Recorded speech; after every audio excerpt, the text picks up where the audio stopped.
Court in Tripoli sentences Saif Gaddafi, son of the ousted Libyan leader Muammar Gaddafi, and 8 other former officials to death over war crimes during the country's 2011 revolution. Human rights groups, as well as participating lawyers, brand the whole process a show trial conducted amid lawlessness and fear.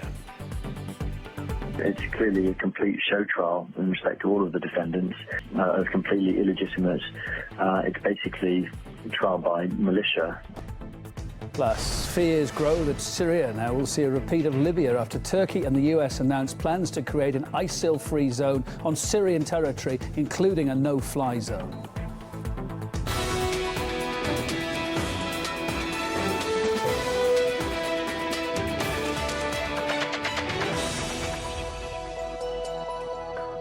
Hello, my name is Kevin Owen. Thanks for being with RT International. All that breaking news then from Libya this afternoon. A militia-controlled court has sentenced in absentia Saif Gaddafi, one of the sons of the country's deposed leader, to death. 8 other top officials from the former regime were also handed the same sentence. They now face execution by firing squad. Gaddafi and the other defendants were found guilty of war crimes during the 2011 revolution. Libya has been hit by instability and unrest ever since the uprising, with rival militia tearing the country apart as they vie for power. Reporter Belle True covered the Middle East and North Africa during the events back in 2011. Let's catch up with her now. Belle, back up to date, then talk us through the trial and the events of the last few hours. Well, Saif al-Islam, the prominent son of toppled leader Muammar Gaddafi, has been sentenced to death alongside 8 other former officials, including the ex-prime minister and the former intelligence chief, on charges of killing protesters and rape during the 2011 NATO-backed revolt which toppled Gaddafi. Now, there were 37 defendants in this trial. 29 of them appeared in court in Tripoli today, but the legal proceedings have been widely condemned by the international community as a sham because it's been conducted under militia rule. Now, Human Rights Watch, the New York-based watchdog, had this to say about the verdict.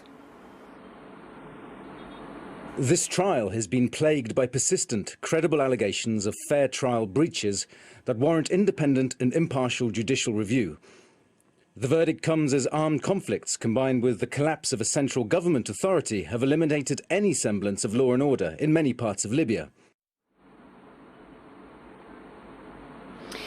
Well, these sentiments were echoed by the United Nations, who said they were deeply disturbed by the hearings, and also the lawyers involved in the case. And it all centres around the militias that are currently controlling Tripoli, which is the crux of the issue. Libya has collapsed back into civil war just 4 years on from the toppling of Gaddafi, as armed groups of ex-rebels have vied for power across the country. Most recently, last summer, Libya Dawn, a coalition of Islamist-leaning politicians and armed groups, swept control of the capital, forcing the internationally recognised government to operate over 1,500 kilometres to the east in the cities of Tobruk and Beda. So basically the parliament and the government and all their state institutions have not had any control over this trial that's happened in Tripoli. So we'll have to see what's going to happen with these death penalty verdicts. Now, I spoke to the Tripoli-based authorities, who told me that there was still one more step. The Supreme Court and the parliament had to agree to this death penalties before they could go ahead. But given the lawlessness in the country, the fact that there are now multiple parliaments, multiple courts claiming legitimacy, we'll have to see whether this actually happens. For the moment, Saif al-Islam is not being held in Tripoli. He's being held by a rival militia in Zintan, some 130 kilometres southwest of the capital. So we'll have to see whether that militia in Zintan hands him over to the Tripoli authorities to face the firing squad. But it's going to be difficult times for Libya in the coming weeks. Yeah, Belle True, thank you. Well, since the trial began in April last year, it's been mired in controversy. It's been dismissed by Libya's recognised government. It's been held in a prison run by militia. Human rights groups, as well as participating lawyers, have on many occasions referred to it as a show trial. There have been claims of violations, from defendants being denied legal counsel to witnesses not being protected to lawyers being threatened. Among those on trial is Libya's former head of the intelligence service, Abu Zaid Dauda. His son described to us how his father and other defendants were treated in custody. This verdict was expected. Unfortunately, for the last few years, we've been playing lawyer with nothing more than mere criminals. Every few weeks, weak-looking defendants have been shuffled in and out of the courtroom, which has been populated by far less lawyers than defendants.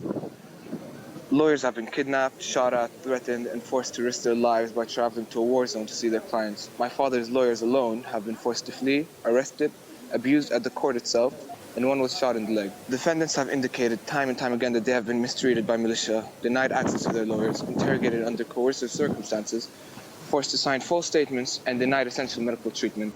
This verdict placed Libya at a crossroads, and rather than taking it as an opportunity for national reconciliation, they chose to take the country down an even darker path.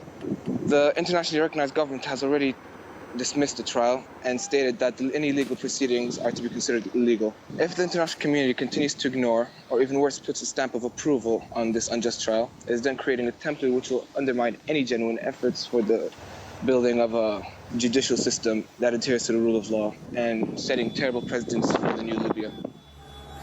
Well, throughout the coming hours and days, we'll bring you expert opinion from the people often very involved in the case. In fact, we're going to be talking to John Jones, one of Saif Gaddafi's lawyers, to get his thoughts about it, hopefully, within the next half hour or so.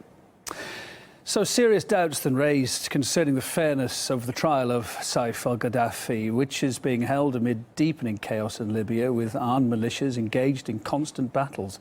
The internationally recognised government controls only half of the country, while the capital itself up there in Tripoli has been controlled by the Libya Dawn coalition, and the red dots you can see are actually currently being fought over right now by Islamic State jihadis, bitterly fought over, trying to gain a foothold there. All this coming 4 years after the West claimed their bombing campaign against Libya was set to bring democracy and peace to the country. Showed the world you would get rid of a dictator and you would choose freedom. Vive Benghazi! Vive la Libye! Vive l'amitié entre la France et la Libye! The United States is committed to the Libyan people. You have won your revolution. People of Libya have gotten rid of a dictator, and guess what? They got a chance now.